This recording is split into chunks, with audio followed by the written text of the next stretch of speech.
Hey, Coach, it's Trevor from CUTigers.com. First time for most of your guys to play at Florida State and Tallahassee. You think you always have a bunch of guys from the state of Florida. You think your guys are pretty excited about playing in that environment? Oh yeah, absolutely. I mean, I think anytime you're in competition and you have the opportunity to go play in a great environment, it's fun. I mean, you love a challenge like that.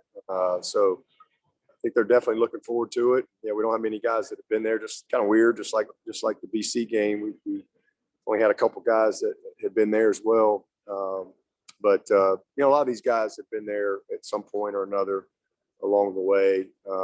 But it'll be an awesome environment, and I'm sure it'll be a great game. Coach, it seems like Phil Mafah has really come on the last couple of weeks. Had a big third down run to set up the last score against NC State, and a couple nice plays last week. How important is that, especially with Kobe being out right now? Oh man, he's critical. I mean, Mafah's a special player. I mean, he's really starting to kind of come into his own a little bit, and he is a great young talent, and he's going to have a lot of great days, in front of him throughout his career.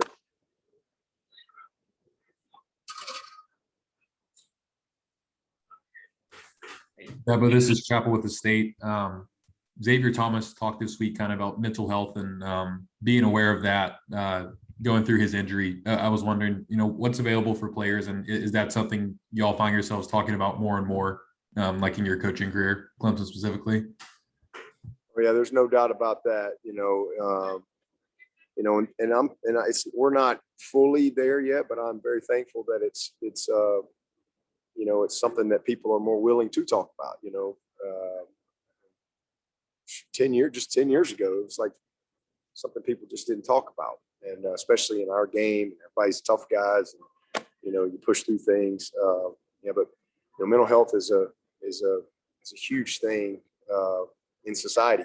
Football teams are a reflection of society. I mean, especially this age group, 18 to 23, 24-year-olds, a lot of challenges, and then you throw in all that comes with college and expectations and performance and success, failure, whatever.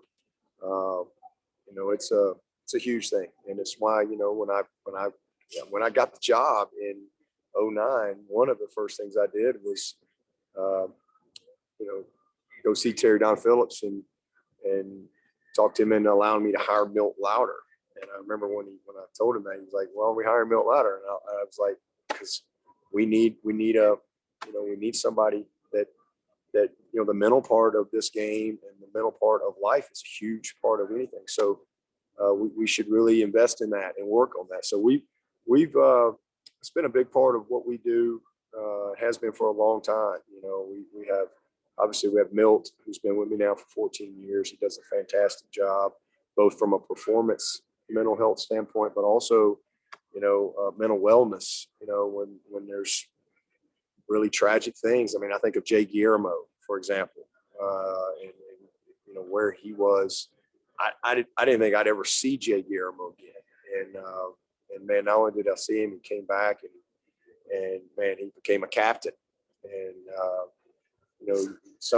anybody can get into that state. Depression is a very real thing, and so the way we're equipped here, we have layers of communication to where hopefully we're proactive, and you can recognize some of the warning signs. Sometimes you don't see them, but proactive in our communication, where we can help them. And we've had many instances over the years. A few you may know about, and most you don't. But it's definitely something that is very real every campus, and certainly on every athletic team.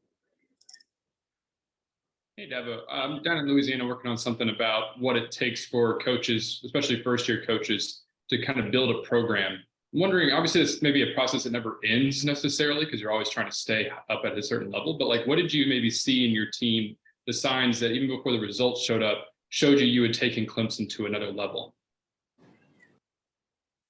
Well, I mean, you're right in that one aspect that you never stop building a program. I mean, I think once you start or think that you don't have to build anymore, I think you're going to decline quickly. So I think there has to be a mindset that you're always building. But I think the first thing is, I mean, you have to you got to be organized. You got to have a vision for what it's going to look like. You got to be able to instill that belief. And to do that, you have to have the right people who align with what you believe. And you have to have alignment from, the administration, board of trustees, everybody, true alignment in that vision and what you're trying to do. And, so there's a lot of decisions that have to be made, and then it's people, it's all about how you manage people and all that stuff. But as far as our program, honestly, I was an interim for 7 weeks, and so I had the opportunity to really see some growth. And we went 4-2 to finish up the regular season there.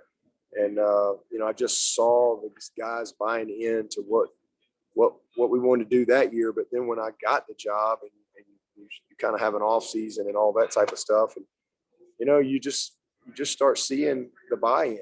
Once you articulate what the standards are, what the expectations are, and then you reinforce those things daily. Slowly but surely you start to see the change. You start to see guys buying into that. It's hard because to build a culture, to change a culture when you take a job, because quite frankly, nobody came there to, maybe except for a few freshmen that just came in on their signing class. Nobody came there for you to be their head coach. So I think when you start to, you change the culture through graduation, through discipline, through accountability, and through relationships is what I believe. And when you start to see those things start to come together, and kids starting to buy into the little things and really working toward the standard that you've set, I think that's where you see progress. And for me personally, it was 2010, and it was our worst year.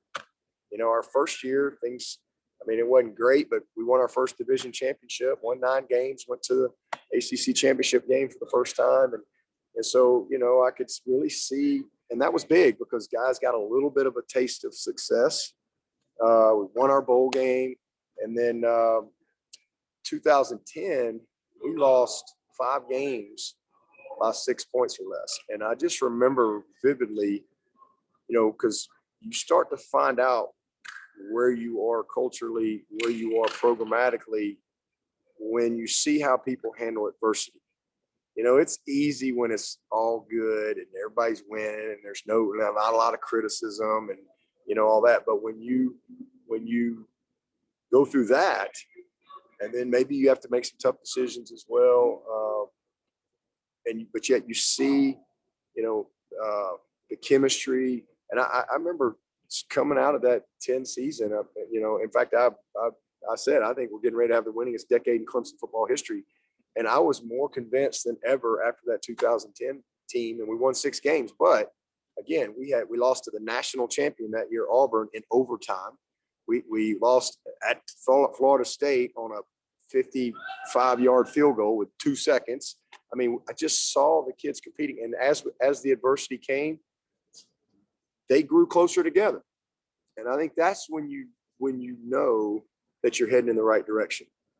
And I don't think because it's easy when it's all good, but when you have some adversity, you see where the warts are, and you really see and feel all the work that's been put into building your program, to building your team, and how that stuff can hold up. I'll never forget, we lost our bowl game that year. I wasn't even in the locker room, and we had players in there just, that were leaving, that were gone, that were done, didn't have another practice, another game. And I just, they were in there remember Tim Beret coming in and I was down. He comes in there. He's like, should listen to that. And, these guys are out there and they're just, challenging those guys coming back that, hey, we're on the right track. Keep, stay the course, believe in what we're doing. And man, we come back the next year and we won the ACC, so people always ask me when you see, but to me, it was more when the adversity came. That's where I saw us take a step as a program, and and then we went from there.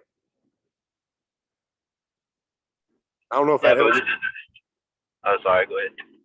Yeah. So I was just gonna say, this is Matt. Just with Blake Miller, this will probably be the toughest environment, crowd noise wise, that he's played in. Do you have to do anything this week to try to get those guys and some of the other freshmen ready to practice this week? I mean, a lot of noise, for sure. A lot of noise. That's the best thing you can do is try to make it as unrealistic in practice as you can, so that when they get there, they're not overwhelmed by that. It'll be loud and all that. It'll be a great environment, but you just try to prepare them for the type of focus that they have to have, to execute what we need to do, and then they got good players, so make sure you get enough good on good type work during the week so that they're ready, they're sharp. Hey, Coach, it's Trevor again. If I heard you right yesterday, it sounds like you might have everybody back on defense with the exception of maybe Sheridan Jones. You've had like 4 to 7 defensive starters out every game this year. How excited are you about maybe just seeing all those guys back together? I'm really excited. I'm super pumped, to have all hands on deck, and we've kind of, they've all been there at one point or another, but it just, but having everybody available at one time, really haven't had that just yet. So, hopefully, we'll be able to really play at a high level and play sharp, play smart, keep guys fresh. And, but we got a tough challenge on our hands, especially with this quarterback they got. But it's great. I'm really happy to have Brian back. I'm excited for him. Obviously, he's been through a lot. It's been good to watch him in practice, and obviously to get some of these secondary guys back as well. And do you think that you might move Mukuba around a little bit, or do you feel pretty good about getting Green back and the improvement of Nate and Toriano at corner? Yeah, I mean, I think Mukuba is a guy that you will move around all year. Mukuba's one of those game plan type guys, as far as where he is week to week. Dabo, can you hear me? Yep. This is Larry. It seems like Florida State has done a really good job this year of limiting explosive plays with their defense. I think in recent years, they've not been very good at that. Just curious, from your observation, what are the ingredients to them sort of shoring that up so far this year? Well, they're just, they're in their system for a couple of years. I mean, they've got some experienced guys. I think they have, I think it's 7 starters back on that side of the ball. And then they bring in the Verse kid, who's All-American, where he's coming from. He's played a lot of ball. I mean, they got good players. And again, I mean, those 2 safeties they're big time NFL dudes. They played a lot of ball. Both the corners, all 3 linebackers, really, really good players. And then same thing with the guys up front. They're just more experienced in their system. And, those guys have done a great job coaching them up, but a lot more continuity, I think, with them this year than maybe what they've had. Yeah, well, it seems like they've got a pretty diverse group of receivers. Will this be kind of a good test for the defensive back to kind of see how far they've come since the Wake Forest game? Oh yeah, absolutely. I mean, they're a big challenge. 80's a very seasoned veteran, very good player. I really like his game. I think he's a great slot. He does a lot of good stuff. He makes some competitive plays, back shoulder balls. They use him in a lot of different ways. And then that big number 14. I mean, he's a giant. I mean, he's just you can have a guy there, but making the play on him is hard.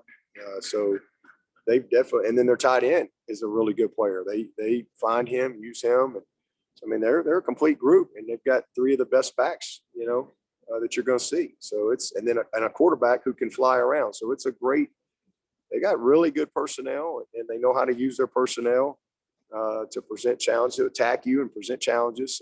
So definitely will be a big task to, play well against these guys. Coach, I was going to ask you about those receivers. Do 80, 14, and 4 kind of remind you of what you've had over the years, just in terms of different body types and skill sets at receiver? Yeah.